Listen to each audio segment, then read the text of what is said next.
Hey everyone, my name is Zach Lee, and this is a very beginner-friendly intro to GPT-3. I currently work as the lead AI engineer at copy.ai. Copy.ai uh, is a creative AI startup that basically focuses on using technologies like GPT-3 to generate marketing copy, essays, resumes, just any form of writing. So in my talk, I'm going to be going over four main parts. We're going to be first talking about some key definitions, just so everyone's on the same page. We're going to be talking about what is GPT-3 and kind of how it works. And then we're going to be going into a interactive demo where we'll be spending most of our time. And finally, at the end, we will open it up for questions. Cool. So the first question I should probably ask is, why care about GPT-3?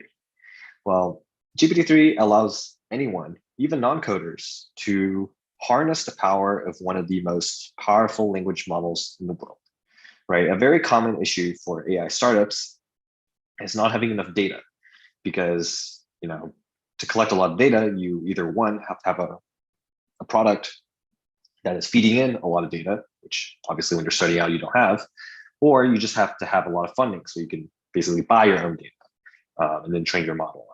So it's a very big barrier to entry in AI companies, the lack of data problem.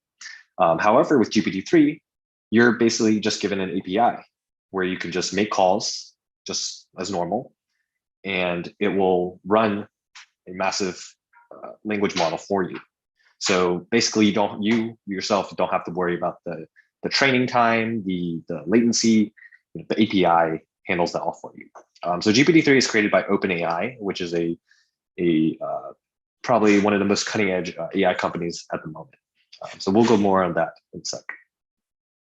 So this concept of allowing, or rather pre-training these models and then either giving them away as an API or keeping them internally, this falls under the realm of machine learning that we call transfer learning. So transfer learning just applies, or it just describes the machine learning realm where you're applying the knowledge from solving one ML or business problem to a different but similar problem. So like I said, yes, it solves the problem where you don't have enough data, as if you could just take a pre-trained model that's similar and it kind of works in general use case, you can apply it to many different other business problems without having to necessarily re-grab all the data, retrain it, etc. So it definitely is very practical from a business perspective. So natural language processing. So natural language processing is the field of study that we'll be talking about today, as GPT-3 is a language model, right? It can't output images or videos. It can only output text, input text as well. So natural language processing in this presentation is just going to refer to the field of AI that gives machines the ability to read and understand human languages, right? So GPT-3 is within that realm. So the next term that we should probably get on the same page about is a transformer. So the T in GPT-3 stands for transformer. And a transformer is a neural network architecture that is often used to transform a sequence of words into another different sequence. So some famous ones that have recently been released are Elmo, OnFit, BERT, GPT-2, GPT-3. You might have heard some of these terms floating around. So those describe transformer models. So transformers really marked a huge advance in the NLP field. The huge leap. Well, once Elmo and then BERT was released, NLP and deep learning was now capable of solving tasks that many thought were unsolvable. And then once transfer learning was added into the mix, then you get the idea of, well, now deep learning and NLP is really powerful. What if we trained a massive model on it and transferred that knowledge to other problems? And in comes GPT-3, which is the largest language model. It was the largest language model, but I would say it's probably more accurate to say it's the largest language model that's available to the public, even though it is still closed access. The only models larger belong to big companies like Google, Facebook, but those will never be released as APIs. So GPT-3 has 175 billion parameters. And if a startup or entity wanted to train their own version of GPT-3, it would take over 300 years and likely over $5 million to train it on the very cheapest GPU cloud available. So as you can imagine, that's not attainable for most companies. So the fact that OpenAI has gone ahead and trained this massive model and created a business model around it where they sell it as an API, it definitely is lucrative for them, but also it just opens up the possibilities of the companies and problems that can be solved with GPT-3. So let's talk about the data set that GPT-3 was trained on. So GPT-3, this is a rough overview of the largest portions of the GPT-3 dataset. So as you can see, total, you have all the tokens. Most of it comes from a dataset called Common Crawl, which is basically, I want to say 9 years of web data that was scraped.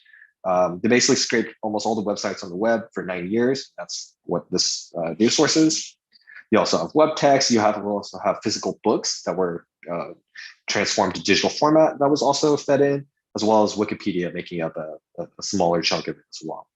So as you can see, it is a lot of knowledge, right? We're talking a lot of the information that the human species has gathered, has essentially been fed and trained on this massive model.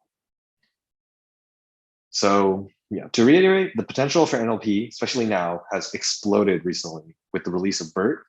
And then with GPT-3, now it's available to almost anyone. Cool. So that's it for the key definitions. Let's go ahead and hop over to the demo, and we will go through some examples. So here I have the Jovian notebook where I am running a notebook on the cloud. Excuse me. So all I'm doing here is I'm just going to install the OpenAI package first, because that's the main one we need. I was going to write everything from scratch, but I found that this person has a very great tutorial that I highly recommend you all check out. I'll link it at the end. And I basically took a lot of his helper functions because they were really well organized. But for most of the examples, we'll just be doing ourselves. But just want to give a shout out to this person because they worked really hard on this example. Just helped save me a lot of time. Cool. So don't really worry about the code too much here. There are a lot of OpenAI wrappers that basically minimize the work you would need to do in terms of setup. But essentially, the main thing we need to know here is in order to use any of this code, you have to have an API key. So one thing about OpenAI's GPT-3 is that it's closed access. You have to apply for a waitlist, and then they have to approve your use case for you to get an API key. The waitlist is very long. However, recently it has gotten way shorter. So there often are times where you could submit a request and you get a turnaround in a day to maybe 2 weeks. So not fairly long. So I highly recommend, if you're very interested in it, to apply now, and hopefully you'll get access for this. But until then, you won't be able to run this notebook because you won't have the API key. So just wanted to throw that out as a caveat. Cool. So don't worry about these classes and code too much. I think all you need to know here is that these helpers just set up the prompts. Like with GPT-3, we're essentially just going to feed it a giant text block that we call a prompt, right? And then GPT-3 is going to complete it or return some kind of output based on that prompt. So these are helper functions that just make it a little cleaner when we're going through these examples. Cool. So we're going to actually initiate GPT-3 here in this line. So some key notes here are GPT-3 comes in different engines. So they have DaVinci, which is the most powerful, so aka the most accurate engine, but the most expensive and takes the longest. They also have others like Curie. So Curie is a little cheaper, a little faster, but it's not as powerful as DaVinci. So I would say Curie and the other models are really great to use when you're just sandboxing, you're not trying to get fantastic results. But for the most part, I think you generally want DaVinci because DaVinci will just get you the best outputs. So temperature. So this parameter controls the creativity of GPT-3, right? Basically, setting it to 1 will have it output very deterministic answers, and having it be super low, like 0 or like 0.1, that will make it output very creative or random answers. So let's maybe start somewhere in the middle. We can also go a little higher, but we could play around with it and see what we get. Finally, this max tokens is basically a limit of how much text you want returned. We'll definitely tune it for our examples, but for now, since some of these examples are pretty short, we'll just set it to 100. It's also worth noting that you can't like set an infinite limit, or you can't set a massive limit on words, right? You can't have GPT-3 output a book for you. The token limit is, I don't remember the exact number, but it's nowhere near like enough for even a page of the book. So with those limitations in mind, GPT-3 is still quite powerful. So we will go through some of the most common use cases of GPT-3, though there are almost infinite possibilities for it.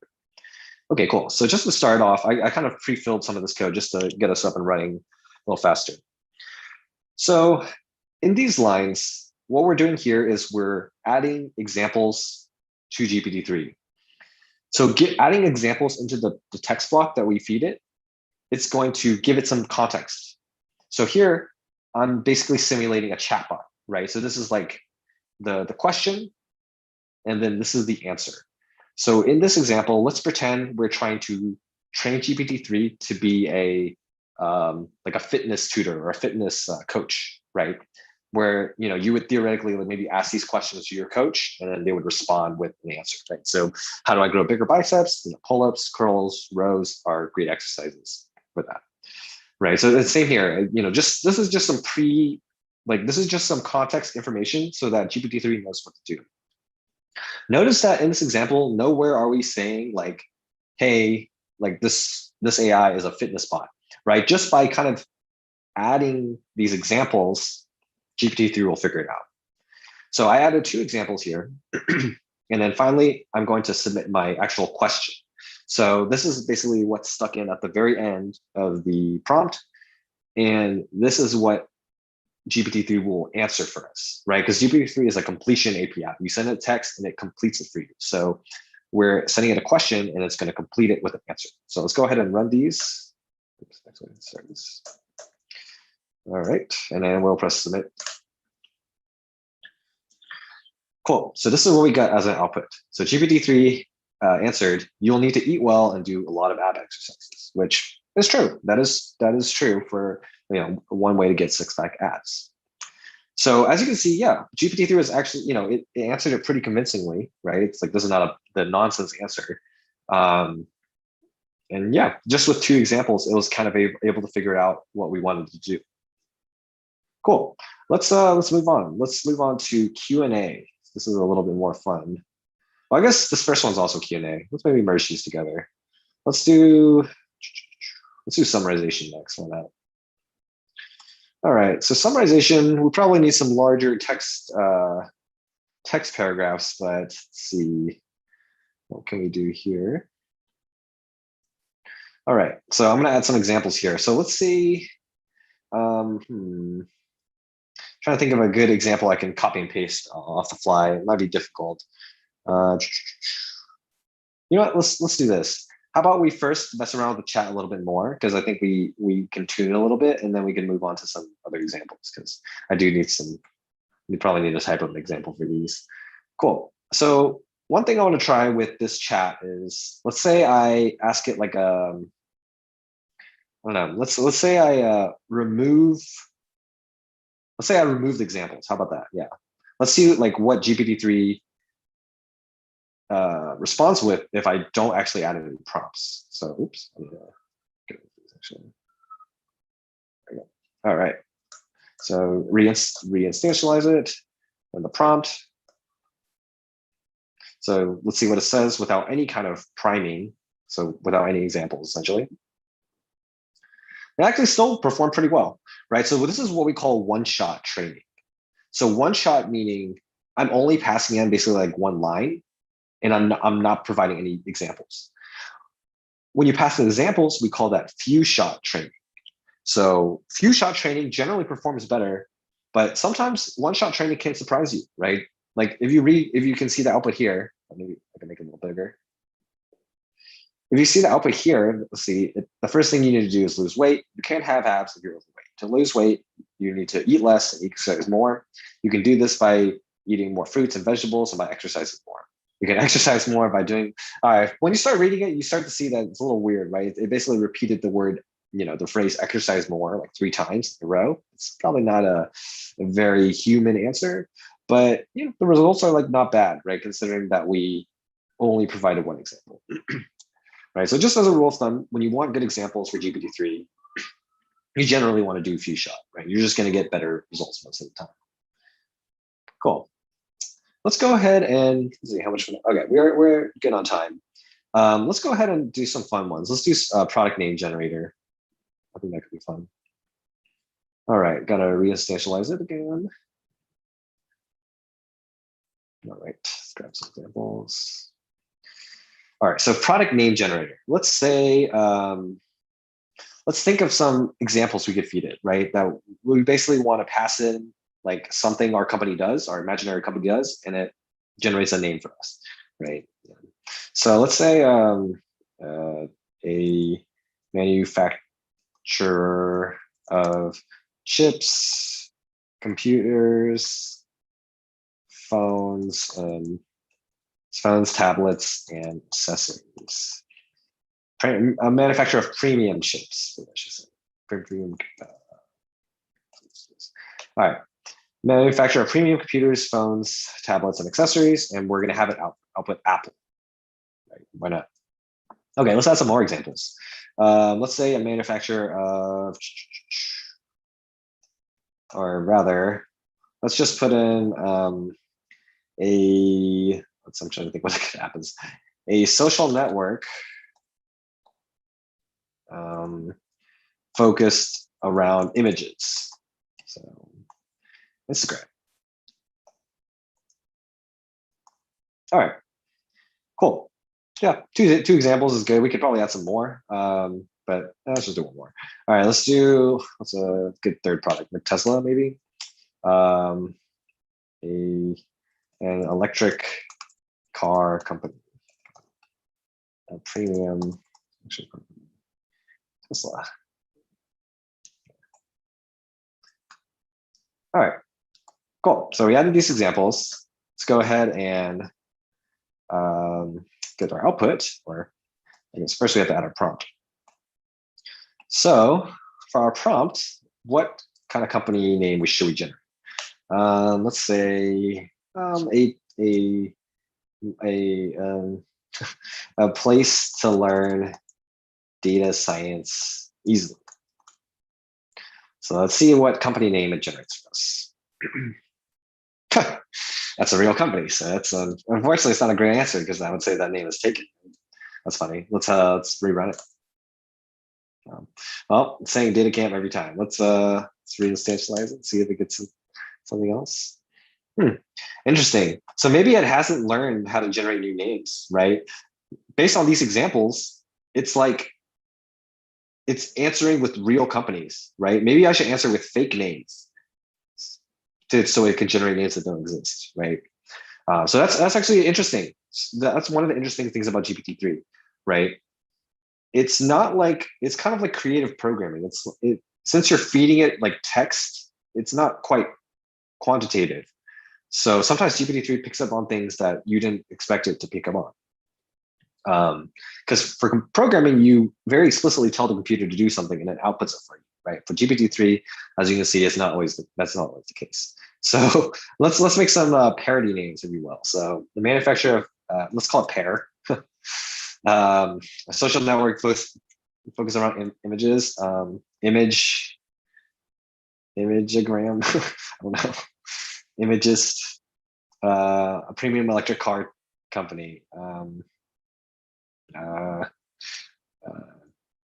don't know. I'm trying to think. Test multi. I don't know. These are terrible names, so I don't expect it to have great outputs. But let's see what happens.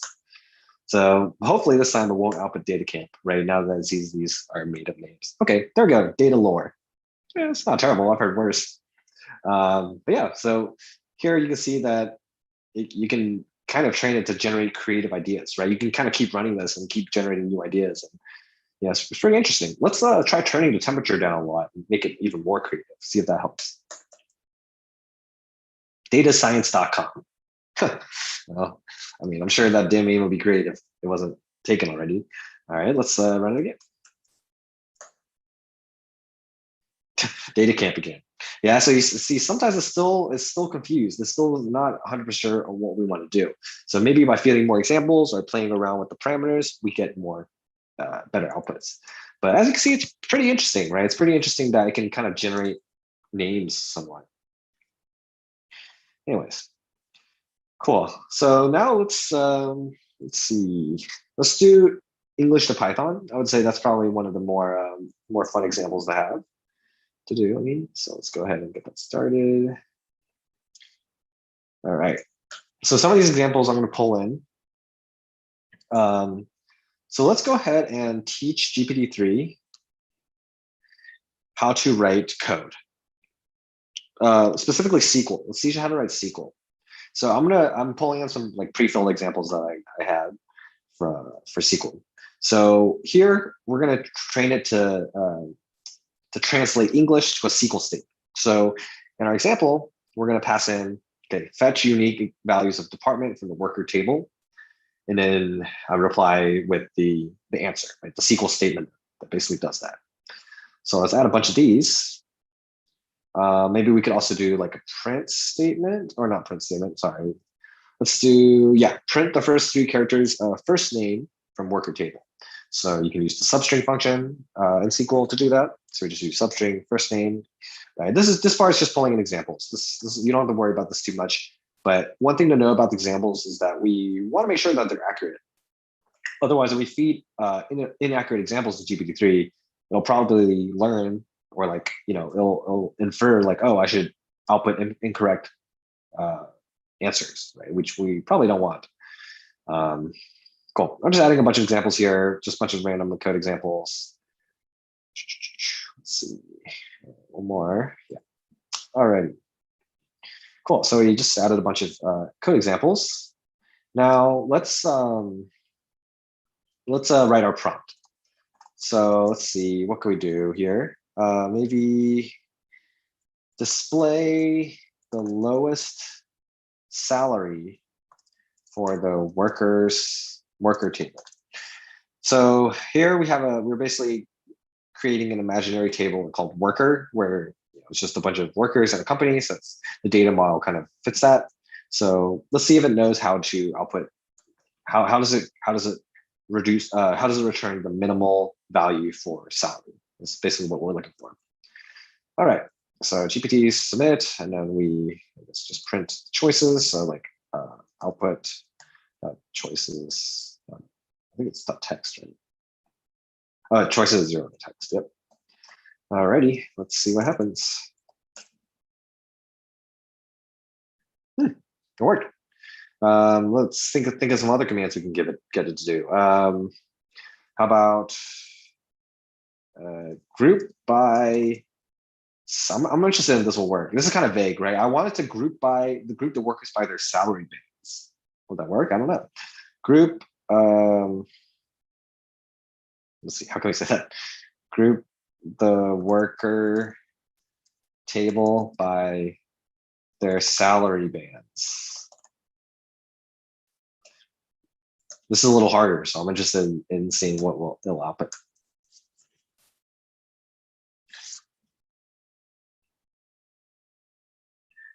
So this is not technically like, this is not a passable answer. Like if you ran this, I don't think it would give you the answer you expect, right? I actually wanted them to bucket the salaries rather than just doing distinct, but it's not terrible. What if we do salary bands of 10K? I don't know if that's gonna work. Or 10,000.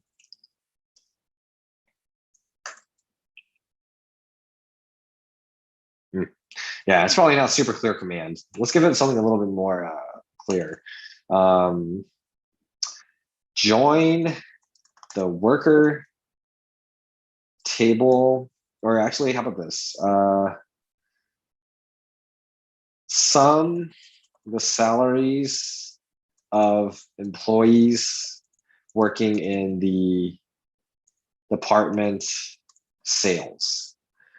So we're going to sum the salaries of, or maybe find the average salary. There you go. Find the average salary of employees working in the department sales. Let's see if that works.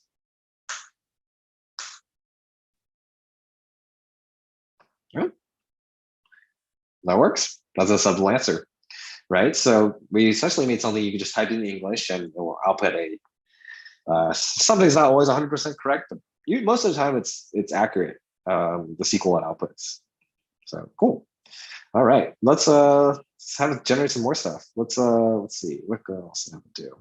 Why don't we do some pandas, right? Let's do some. I'm gonna go ahead and copy some code that I have for creating a pandas table. Well, I guess first I need to import it. A second.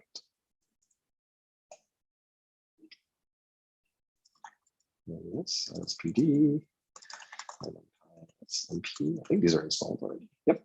All right. Cool. All right. So I'm going to go ahead and create this sample data set. So I'll let all of y'all take a look at it. Cool. So it's basically like a school students table, right? We basically have each row is a student. You have their gender, you have their division, and then their score. Right? So this is a real SQL. This is a real data frame. Let's have GPT-3 output pandas commands on it, right? This example is cool, but we don't have a real workers table we can run these commands on, so it's less cool. But now we have a real data frame that we can run commands on. So this is the real test. Let's go ahead and give some examples again. Oh, I forgot that the temperature is set so low. I think for code, we definitely don't want it to be low, right? Like we want the code to be more deterministic than creative. Let's set it pretty high. Let's set it to 9. That might have made some of the outputs from this example a little better. Oh, well. All righty. So let's see, what's the first command we can give it? How about, let's do how many unique values are in the division column. I'm just going to pull in some code examples I have. So yeah, how do you find how many unique values are in this column, right? So you would just use df division dot n unique, right? Pandas command. Cool. All right. What's the next command we should give it? Let's give it like let's ask it to like query, like make a query basically. How about this one? Find the division of the boy who scored 55 marks. So it's gonna select where gender is boy, where the marks is equal to 55, and then it's gonna output the division, right? The division field. So let's feed it that. All right. I think that should be good. I think it should be good with two examples, and let's go ahead and give it our prompt. I'll put this all here. It's a bit easier. All right. Oops. Okay. So for a prompt, let's go ahead and have it. How about display the division of the girl who scored, I don't know, 67 marks.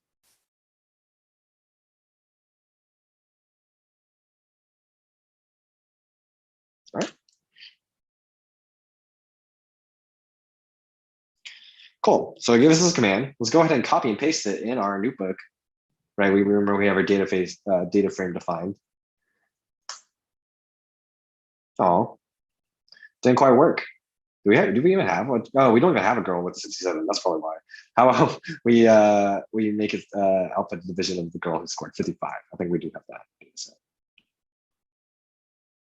All right, there we go. We get this command. Let's copy it, paste it in our notebook. What? Thought there was a girl with 55. Maybe not. Well, then I guess it's empty. How about we do this? Display the division of the girl who scored maximum marks. So we expected to return at least one, just the one with the highest marks.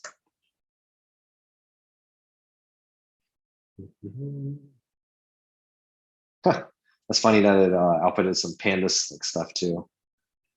Not exactly clean outputs. But. All right, so we're going to go ahead and copy and paste what they put in here. Enter. So it seems that it's confused because it's outputting a 100, but it really should be finding the max. Let's add one more training example to tune it a little bit. And this is how you can kind of see the difference. Like adding examples makes a huge difference, right? The more examples you add, the better your output will be. Let's add one more example. So here we're going to just tell it find average marks scored by girls and return some MP function. All right. Now I'm going to run the same. Run the same command again. Girl who scored maximum marks. Maximum marks, yeah. All right, center.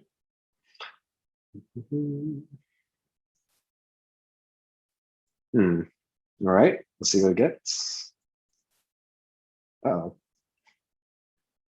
And I'll put an error. DFIX has no. Oh, I see. Very interesting. Because this is the GPT-3 is training on a little older data, it's pulling a function that's no longer in Pandas. IX was deprecated, and I believe it was removed as of the last version of Pandas. So, well, if we had a different version of Pandas, I'm pretty sure this command will work just because it reads correctly. But this looks like a version thing. Let's have it do some other things. Let's see it have it find the median mark of, let's see, the median marks scored by boys.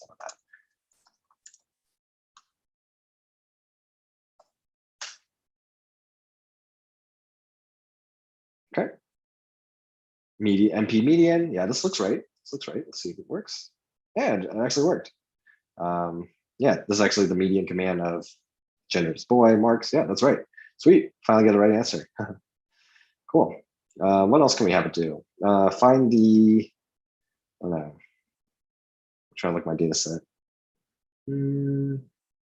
Find the number.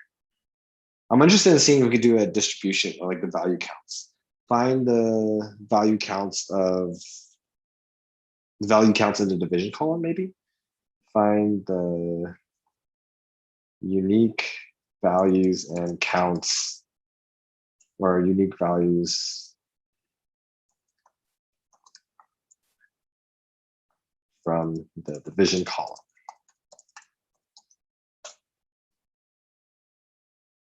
Yeah, PD.value counts division. I think that looks right. Yeah, it worked. Sweet.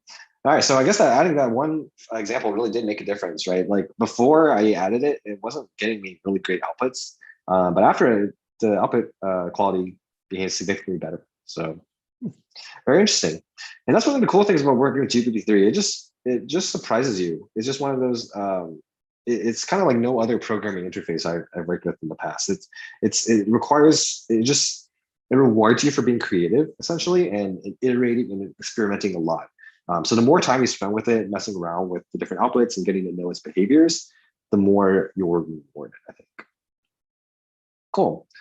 All right, I'm trying to think if we have time for one more, but sounds like we have gotten a pretty good coverage so far. I'm gonna go ahead and hop back to the slides, and maybe we could take a quick break for questions. Yeah, I think let's do some questions then.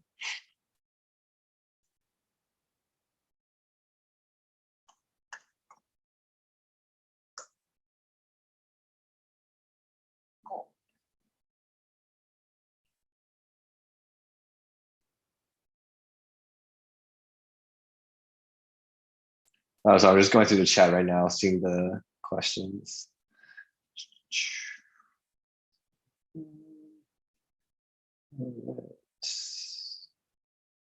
Okay, so I'm going to answer the first question I see, which is from Fabio. Can we provide data and keep it as a memory in GPT-3 for queries? So great question, Fabio. So I think, Fabio, what you're asking is, can you basically give GPT-3 your own data to train on that will basically persist across installations, right? It'll still have it in its memory. So the answer is not at the moment. GPT-3, they provide fine tuning for a select group of alpha users. and even then, fine tuning is not exactly that, but fine tuning will allow you to basically use your own data sets to optimize GPT-3 for your use case. But as of right now, it's not very available to most people. Cool. So the next question is, can GPT-3 be used for object detection tasks and images? Great question. So GPT-3, since it's limited to text in terms of both input and output, it can't really directly be used for object detection. However, there are probably creative ways to create a machine learning pipeline with GPT-3 and some like image model to simulate that behavior. But as of the top of on the top of my head, I can't think of a immediate use. So someone joined. Sahid asked, "What is GPT-3? What is it used for?" They joined late. No worries at all. So GPT-3 is one of the most powerful language models in the world. It was created by OpenAI, and what's unique about GPT-3 is that anybody who has access can access it through an API interface rather than training the model on their own machine. So someone asks the link to ask permission to use GPT-3. So if you go to the OpenAI website, or I guess if you just Google OpenAI GPT-3, let me find the link specifically. Here it is. I'll go ahead and paste the link in the chat. So GPT-3 access requested. All right, I just pasted it in the chat. So hopefully that works well. Alrighty, so next up.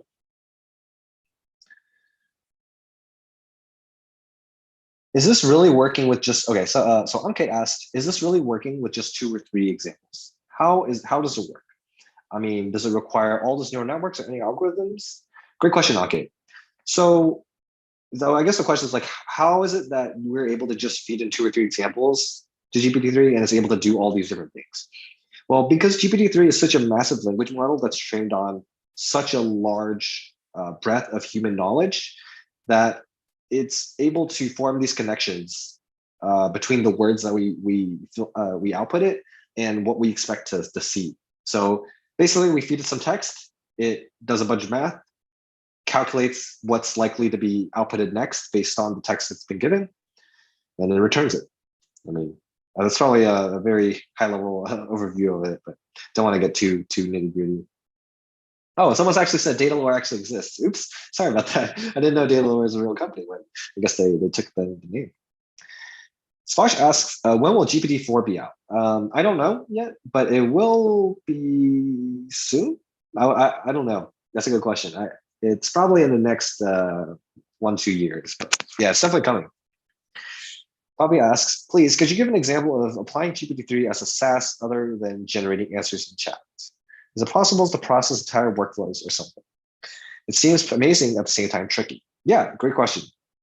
Absolutely. As you can see in some of those examples, and there are many that I didn't even cover, GPT-3 has a lot of potential to basically touch every industry, right? With summarizations, you can summarize complicated insurance documents. You can summarize complicated legal documents, right? I know for immigrants and a lot of like just a lot of people in general, those documents and processes are very confusing, right? If someone could create a GPT-3 way to basically summarize those and condense those, make it very readable, that'd be super valuable, right? So that's just like one of the million ideas you can come up with GPT-3. I highly recommend once you get access to go to the playground, the GPT-3 playground, and they have all these like preset examples. I would just go into every single one and just mess around with it. That's the best way to start coming up with like ideas as to, oh, wow, like I can use GPT-3 to do this or do this, etc. So Bugatti asked, are we setting random seeds while initiating the model? Great question. So they don't have like so OpenAI doesn't exactly expose a seed parameter. I would say the temperature parameter is the closest thing we have to that. As you can see, like as I tuned it, sometimes you get the same results when you have the same like parameters. So I would say the temperature parameter is the best place to handle the randomization. Okay, let's see. Will such advance? Okay, so Sparch asks, will such advances replace data pre-processing and actually full? Oh, okay. So will GPT-3 replace data pre-processing and like full ML implementations in the future? Not exactly. As you can see, GPT-3, even through going to examples, right? It messed up a lot. It was not perfect. Many times I would have to rerun it, mess around with it. It was not perfect at all. So, until the day comes that it's powerful enough to, just know exactly what the human is thinking, it's going to be really hard to replace a lot of the full ML implementations. Oh, and I guess if you're asking like, does it remove the need for like data cleaning since all we need for it to pass in as prompts? It does somewhat remove the need for the usual data cleaning, feature extraction, etc. But with GPT-3 and pre-trained transformers comes this new type of data processing flow, which we call prompt engineering, right? We saw a little bit of that in the examples where after messing around with the prompts, sometimes I would get better or worse outputs, right? So prompt engineering is like a more creative field of data preprocessing, in my opinion, since you can really just be creative with what prompts you pass in, and sometimes just the smallest changes in the text make huge differences. Can't share too much, of course, because a little bit of priority. But I'm sure a lot of you will figure some of those tricks out when you're messing around with the model. Bragati says it feels like I don't have to use my brain from now on. Yeah, the GPT-3 is pretty nice. Like it kind of is like a second brain, right? It can generate new thoughts for you. It can like kind of translate things to be easier. It's very useful in that sense. Yeah, I agree. Mhm. All right. Is there any way GPT-3 can help in data annotation? Oh, absolutely. Maybe I should hop back into my screen share and pull up some OpenAI examples instead. All right, so you're about to see some top secret. I guess not that top secret, but we're about to. Well, I guess I'll have to log in first. Let me log in first before I share my screen. 1 second. Playground, OpenAI. All right, log in. Cool. So I'm going to pull up some OpenAI examples to show you how GPT-3 can be used for annotation. All right. Okay, cool. Hopefully, y'all can see my screen again. So once you get access to GPT-3, you'll have access to this playground. So this is basically very similar to the Jupyter Notebook I showed you in the sense that you type in some text and then you press submit and you get an output, right? What's nice about this is you basically have this examples dropdown where you can go in and click all examples.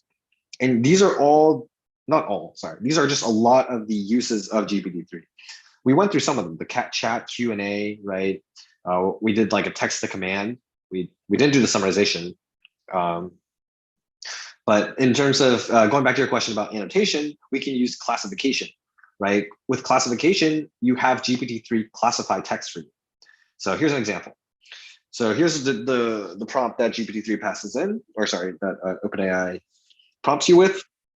And the following is a list of companies and the categories they fall into. So here we're passing in some examples of companies and then their categories, right? So what this can be used for is like, let's say you have a database of companies that you need to annotate with these labels. Well, you can just pass in the company name and then press submit, and it will generate a label for you, right? What's another company we should do? Let's do Apple. Technology consumer goods. Okay, that's fine. Tesla. Yeah, that's correct. Yeah. So as you can see, like it can be used for labeling, right? If you can just call this function on all the rows that you have company names, and you have a bunch of labels. So yeah, you can get really creative with that for sure. All right, I'm gonna hop over to the chat again, read more questions. What is the most, okay, so Anon asks, what is the most interesting use case you have come across apart from the usual text generation summarization? Ooh, that's a good question. That's a very good question. One of my side projects called Vivid we focus a lot on using GPT-3 to empower education. We feel like the aspects of GPT-3, like basically like summarization, right? The fact that I can teach you things and answer questions, those functions are very, very useful for modernizing education, right? Personally, I believe a big problem of education, especially for Gen Z and the younger students, is it's very, a lot of it's outdated. A lot of it's just not very engaging. A lot of it's confusing, right? If there were tools that could kind of summarize and condense that information, present it into a more digestible format, that could definitely help engagement. That can help like long-term learning, et cetera. So that's just, of course, I'm biased because that's the project I'm working on, but I'm very interested in GPT-3 for education.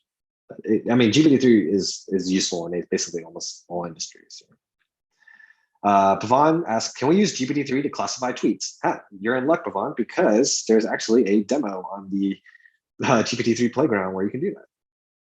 So I'm going to hop back into the Playground. What the heck? Oh, there we go. All right. I'm going to open up the examples again. So you said tweets, right? Tweet classifier. Here it is. Advanced tweet classifier.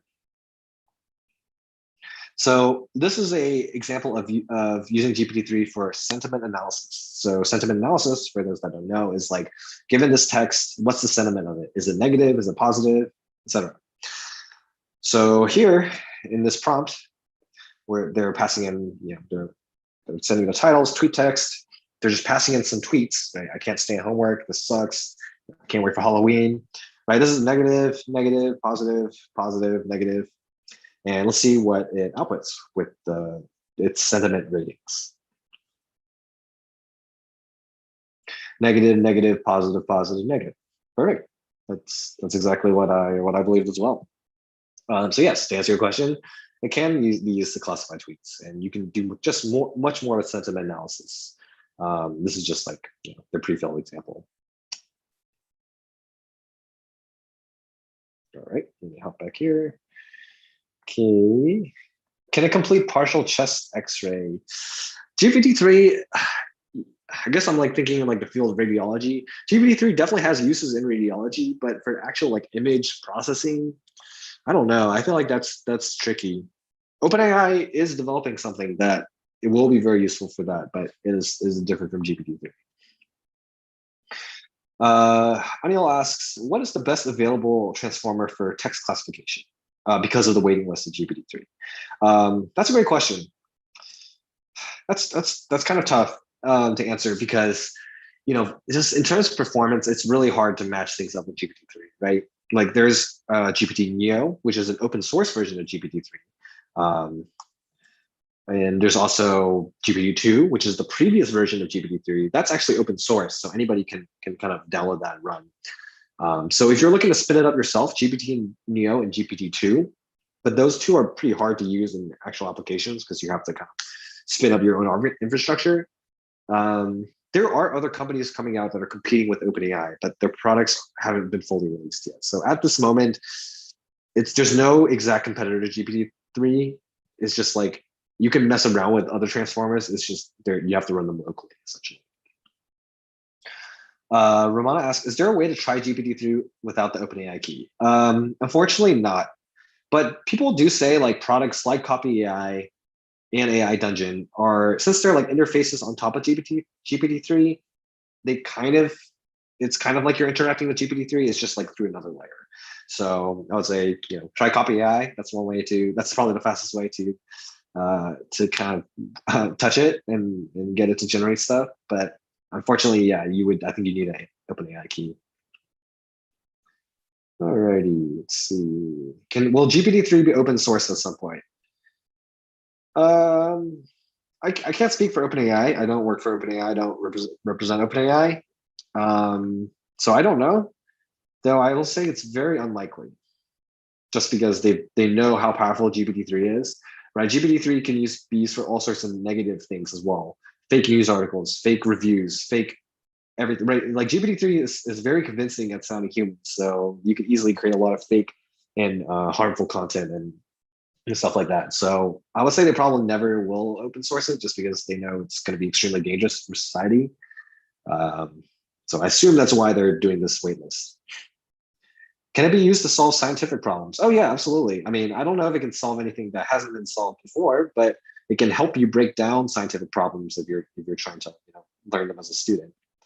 Um, cool. So someone asked, you mentioned DaVinci is more expensive. Can you elaborate more on this? What costs are associated with someone who wants to leverage API? Sure. So I don't know this off the top of my head, so I'm just going to Google OpenAI costs, and we'll talk about the cost structure in a little bit. Yeah. So the free plan, okay, so yeah, DaVinci is 6 cents per 1,000 tokens. So that's the most expensive one.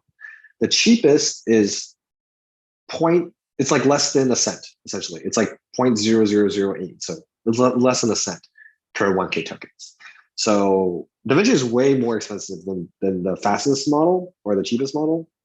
But I mean, I would say if you're using GPT-3 in the real application, you pretty much always want to go with DaVinci. Let's see what else. Yeah, they have a pay-as-you-go structure. It's like charge per token. It's like kind of confusing, but well, seems like we can use GPT-3 in chatbots. And for me, oh yes, absolutely. GPT-3 is very good in chatbots. You can definitely use GPT-3 in Discord bots. There might be some templates that people made that are like a Discord bot GPT-3 like integration. So I'll check on that. Making it an NLP-based computer virus. It's possible. Like, that's definitely one of the malicious things that GPT-3 could do. I mean, I don't know. I feel like that's kind of complex, but you'll never know. Someone asked. Oh, someone also asked the pricing question. Just covered that. Can you use GPT-3 for customized complex SQL statement generation? You probably can. I mean, you just have to like give GPT-3 a lot of context about your SQL table setup, and it can probably figure it out. But I'm guessing for most complex use cases, it's not going to do that great. So us data people are safer now in terms of their jobs. How easy and tough it is to extend the GPT-3 classes to give support to non-major languages. Oh, I'm sure that's fairly easy. Like I feel like GPT-3 wrappers have been written in almost every language. I don't think it should be an issue. Like there's JavaScript, there's Go, there's Python, there's Java. I mean, I would just look up GPT-3 language and boilerplate, and then you should be able to find something. Someone asked, can we add support for other languages? If you're referring to human languages, like not code languages, like human languages, you cannot. I believe GPT-3, it only understands English at this time, / it doesn't. Actually, no, I take that back. GPT-3 can understand other languages. It's just by far the best at English, just because most of the data it was trained on is in English. So you can support other languages, but I would not use GPT-3 as a translation layer. It's not the best translation. All right. Can we use GPT-3 or such models to make its own codes more efficient and solve bugs? Yeah, you can. I mean, just as a personal anecdote, like back when I worked at Indeed, we had a hackathon and I used GPT-3 for the hackathon. And I basically built something very similar to like the demo I showed today, which is like an English to like Python translator essentially. And like I was writing the API in Flask, right? And like sometimes I would like look things up in Google, but then I realized, wait, it's like faster for me to type what I want to look up and go to Google into my bot. And it would like it basically it would teach me how to build itself. It was like kind of weird. I never experienced that ever with a programming project, right? Usually it's just like you just Google all the way until you build the project. But like while I was building the project, it was like telling me how to build it. It was like very, very weird. So yeah, it can be definitely used for programming tests pretty well. What are tokens? Yeah, great question. So tokens, in this case, I want to say tokens refer to each word that's outputted. So that's the limit of how long your output could be. Can we get the word embeddings out of GPT-3? Unfortunately, no, I don't think they make those available. Wait, do they? I forgot. I would look that up, but I don't think it's available. How to read papers? How to read the GPT-3 paper? Or I might not understand that question. But yeah, you can read the GPT-3 paper. I'll link it. It's like this is one. Language models are few shot learners. GPT-3 paper. Hopefully that's what you're asking, but if it's not, I apologize. Okay, can it generate its own language and interact with another model? Yeah, definitely. It can generate its own language. Let's go back and look at the playground again. There's just so many examples. It's just so hard to go through them all. So I apologize. Alrighty. So we did that. We did this. We did this. All right. So this is kind of like a fake language. This example is kind of like a fake language. It's like it's like it's creating this language that revolves around send message. So it's, I guess it's like Siri, right? Like pretend these are commands you would give Siri or something. Like ask constants that we have, need some bread. So it'll be like send message. You know, it will first run the command find constants, and then it will message them, do we need some bread, right? Etc. So this is kind of like this is like not, you know, as you can see that this line is not a real language, right? It's kind of like a fake unstructured language, but basically it can figure things out. Like even though it's not a real language, it infers how it works. So let's see, what should we give it? Ask ask Zack if I can borrow his OpenAI API key before 12:30 tonight. Let's see what it says. Send message, find Zack, can I borrow your OpenAI API key for 12:30? Yeah, it's like pretty good, right? It ended up figuring out like what, even though it's not a real language, it like kind of inferred it from the previous examples. I think that's what you're asking, but if it's not, I apologize. But as you can see, yeah, there are many, many examples, right? We just went over chat, QA, summarization. It can help with grammar. It can do text to command. It can translate English to French. So yeah, this is what I mean by translations, right? You can pass in English, you pass in French, and then let's see what I have. Let's see what it outputs. I don't know French very well, so I can't verify what it says is going to be correct, but I'll try. How do I learn to program in Python? All right, I'm going to copy this into Google because I don't know if this is right. Translate. Yeah, that's right. According to Google Translate, it's right. So that's cool. But yeah, in general, it's not that great of languages. But yeah, sometimes it's like okay. It's definitely not as good as like Google Translate. What else? Movie to emoji. This is also a fun one.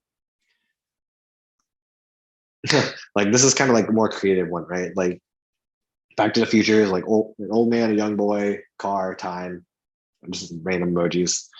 Batman, you know, a man, a bat. So yeah, it's like it's pretty funny, right? It's like you just add emojis that you think represent the movie, and let's see what it outputs for Spider-Man. Okay, there's a lot of webs. All right, let's do I don't know, Titanic.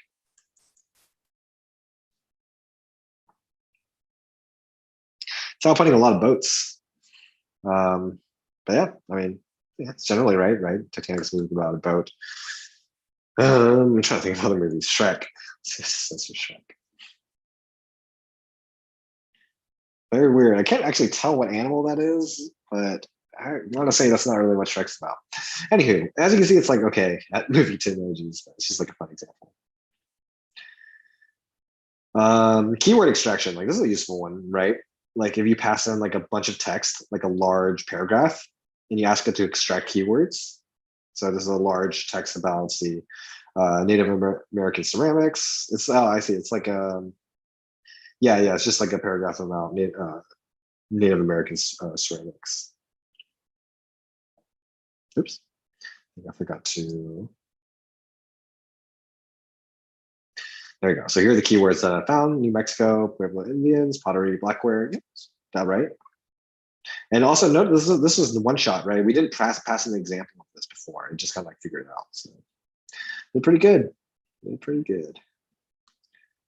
Yeah, we did this one already. Product name generator can generate spreadsheets. It can like generate fake data, which is interesting. Let's do that one. Okay, so yeah, so here we're providing some training examples. So a single column spreadsheet of industry names. So like this is the call, this is the sorry, the header, right? And this is the actual industries. And then here's a spreadsheet of top science fiction movies and the year of release. So we have title and the year. So as you can see, it's using the pipe symbol to denote like this is the first column, this is the second column. Spreadsheet of hurricanes, yeah, it's much more complex, but you know you can do like spreadsheets especially. All right, so now let's have it output.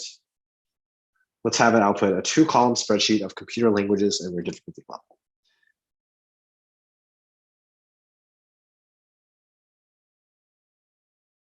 Okay, so here's what it came up with. It came Java, C Sharp. I strongly disagree with these, so I would say this is not my favorite alphabet. I do not think Java is easy. I do not think C Sharp is easy. So, but yeah, let's say the rest of these I like more or less agree with. Pretty funny. Anywho, I'm gonna hop back and check for questions really quick. Yeah, as you can see, it's just like fun to mess around with the playground, right? It's just kind of just so much you can do. Oh, okay. In general, oh, in general research papers. To be honest, I'm not a great person to ask about that. I did not come from academia. I went through boot camps, coding boot camps to get into data science. So I'd say my academic understanding of ML is probably subpar to a lot of data scientists. But from my understanding, I would reading papers is just like exercise. It's just like something you have to continuously do. It's a muscle you're gonna continuously hone and get better at.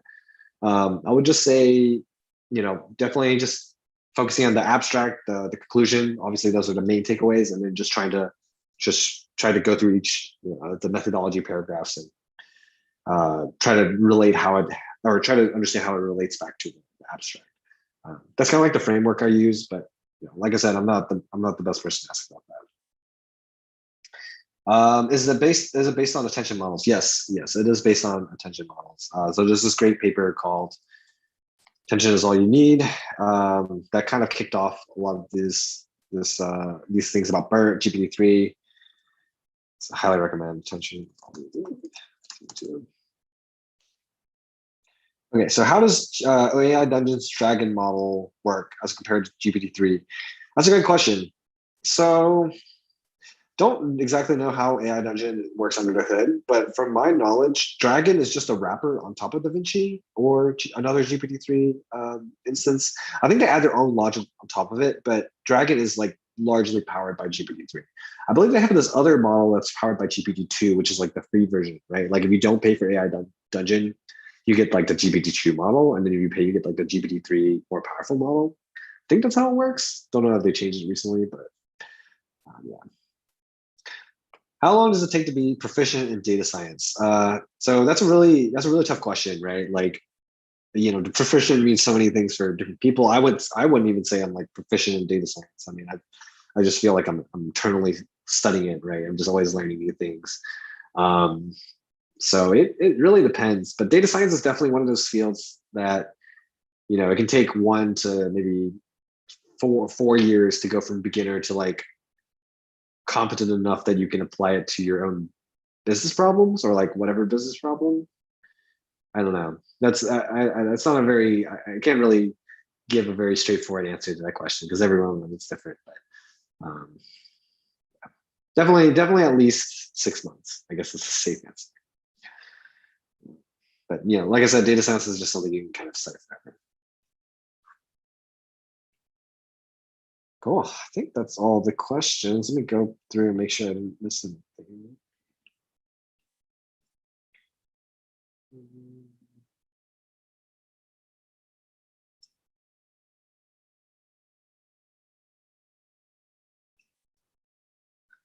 Cool. Yes, looks like that's all the questions right now. Um, yeah, come on, check. Oh, sorry, there's one more. I just like to see. What are the top 3 skills an aspiring data analyst is learn?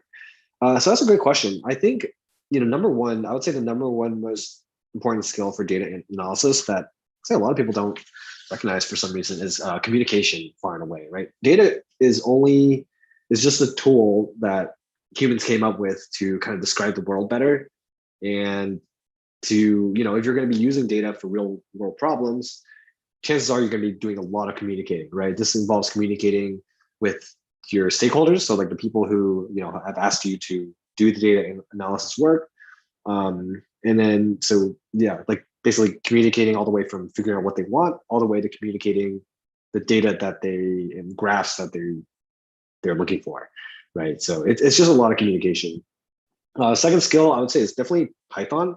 Of course, data analyst is such a vague term that you could be a data analyst with just SQL, with just Excel, with just Python, right? It's kind of language agnostic. But I personally believe that Python is just far and away the best language to get started off with if you're learning data analysis. It's just with the environment of using Jupyter notebooks and tools like Jovian, it makes it very easy to run lines cell by cell and just deeply look into the data sets, and yeah, it's just very powerful. SQL is powerful too, but I would just say SQL is more performant for running queries, but Python is just far more beginner friendly and flexible. So yeah, that's the second skill. The third one, I guess, is SQL. I mean, I guess it's learning like, well, maybe not. Maybe I won't say the third skill is SQL. I'll say the third skill is probably just general data exploration skills. So this involves like basically having a very inquisitive mindset and identifying issues, right? A lot of data you'll be given in the real world, it's messy or it's not accurate. So, if you do an analysis and a model on accurate data, your model and analysis is not going to be good, right? It's not going to be true. That's really bad. So one of the it's very important to be very, very stringent as a data analyst and just constantly ask questions about the data, constantly question everything, and just, yeah, make the data really clean first, do your analysis, break down the data into the different sections you need. And then, yeah, it's not really a general skill, but yeah, I would just say like the third skill is just being very thorough.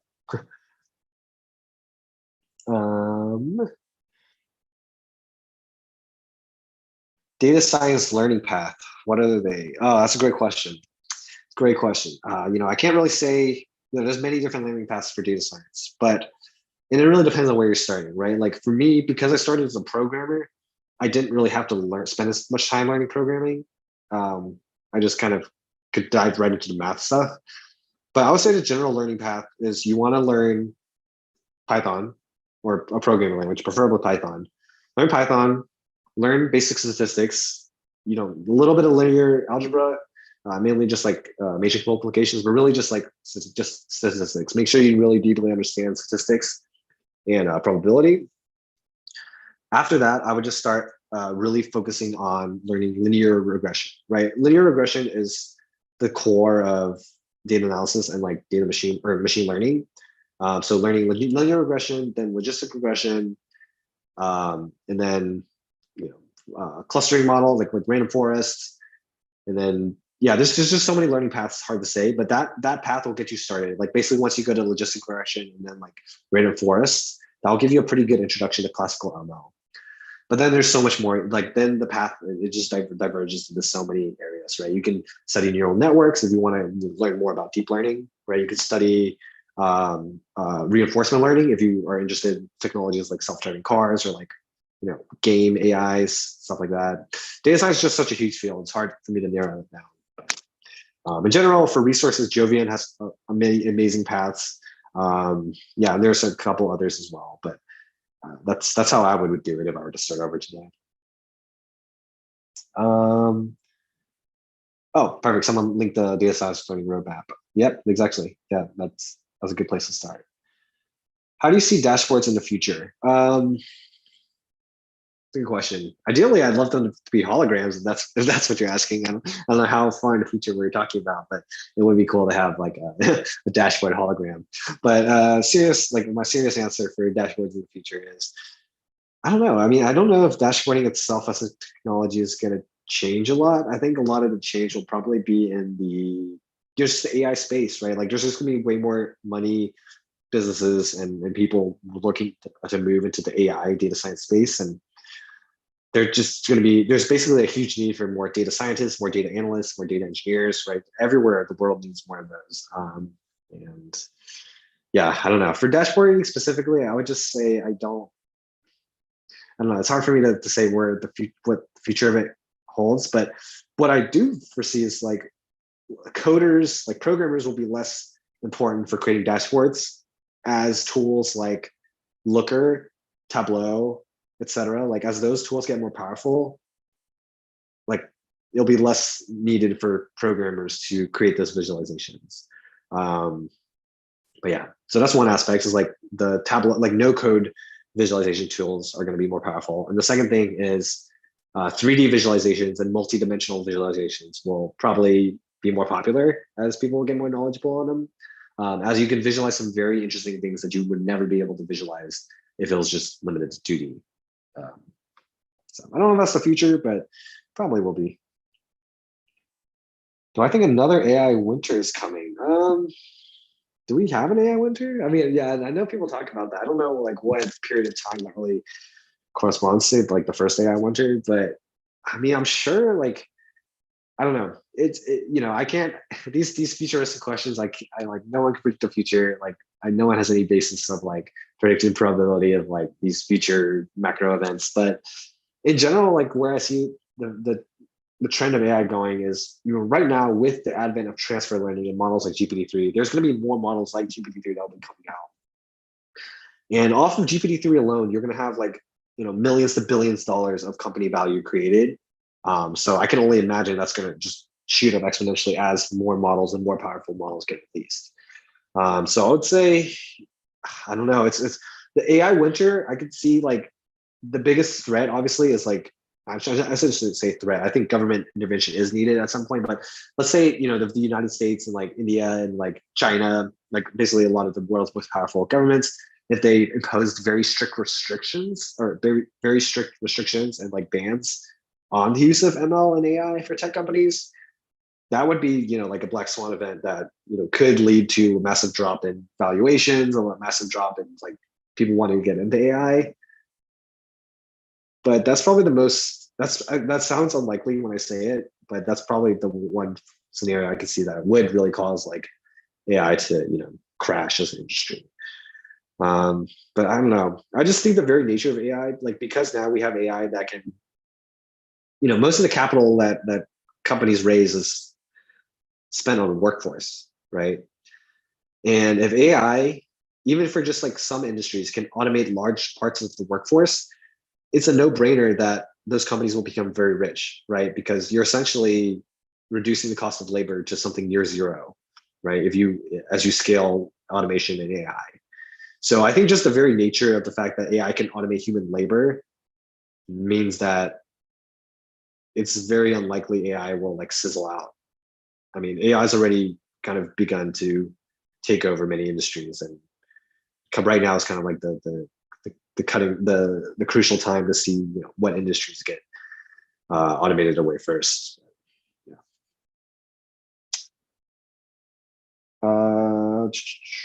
What are your general thoughts on master's programs in data science?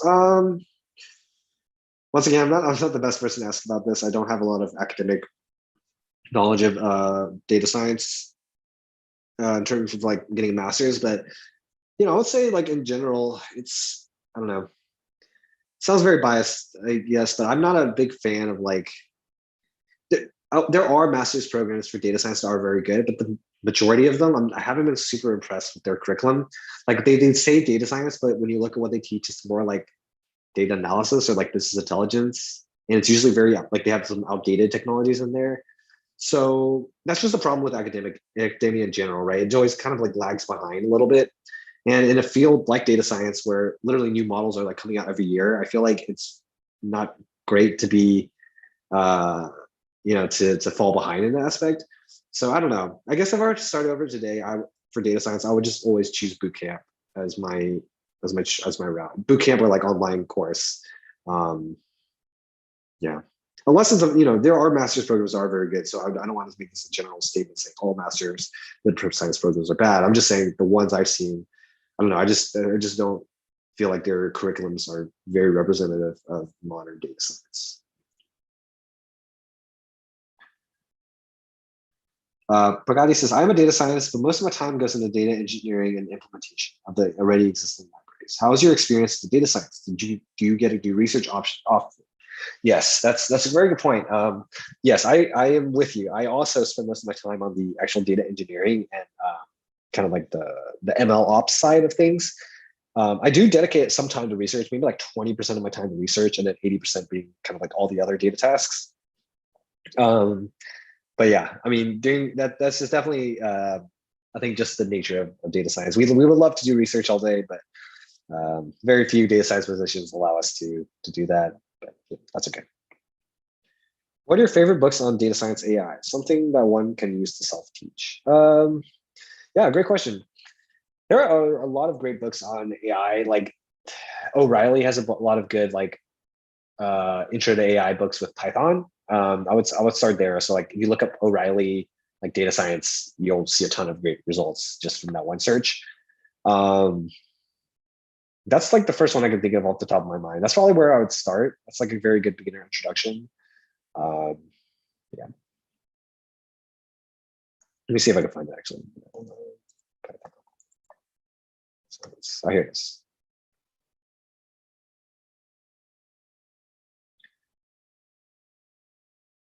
Okay, yeah, here it is. Let me see. I'll link it back. Here it is. All right. Work recommendation. All right, just basically in the chat.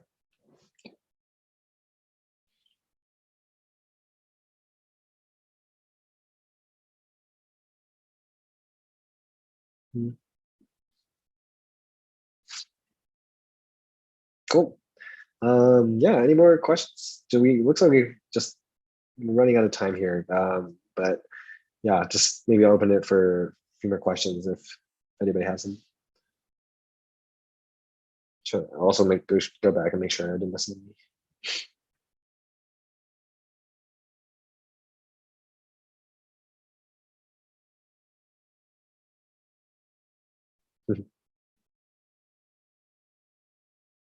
Can you talk about IoT? I would say I'm not very qualified to talk about IoT. I mean, I don't. Are you curious about IoT in the context of data science? I might know a little bit more about that. But in terms of the industry and the technologies of IoT itself, I'm not the most knowledgeable on.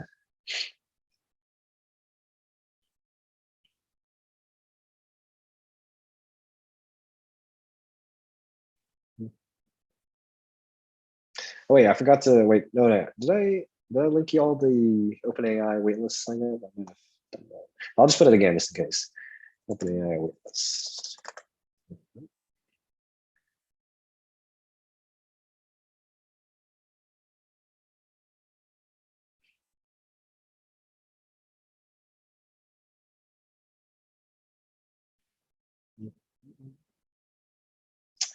Waitlist. Yep. This is the waitlist sign up for OpenAI. So to access that playground I was showing y'all, you have to get access first. But once your request gets approved, they'll email you a link to the playground, so you can just explore it there. And they'll also add you to their Slack and stuff.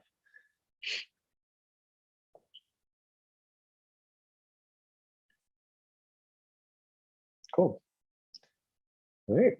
Yeah. Hopefully that was fun to go through. Hopefully I answered all the questions that were asked, and yeah, hopefully you guys had fun.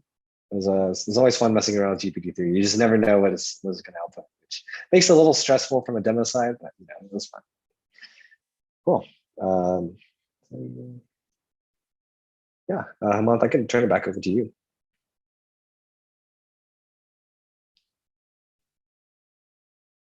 Oh, one more question before we hop off. Will AI be able to automate the role of a data analyst? Oh, it's not showing up in the chat? Hmm. Okay, just Google. If you go into Google and type in OpenAI waitlist, you should be good. Yeah, I should be here. It's weird. Maybe it's not letting me post chats. Hmm. Um,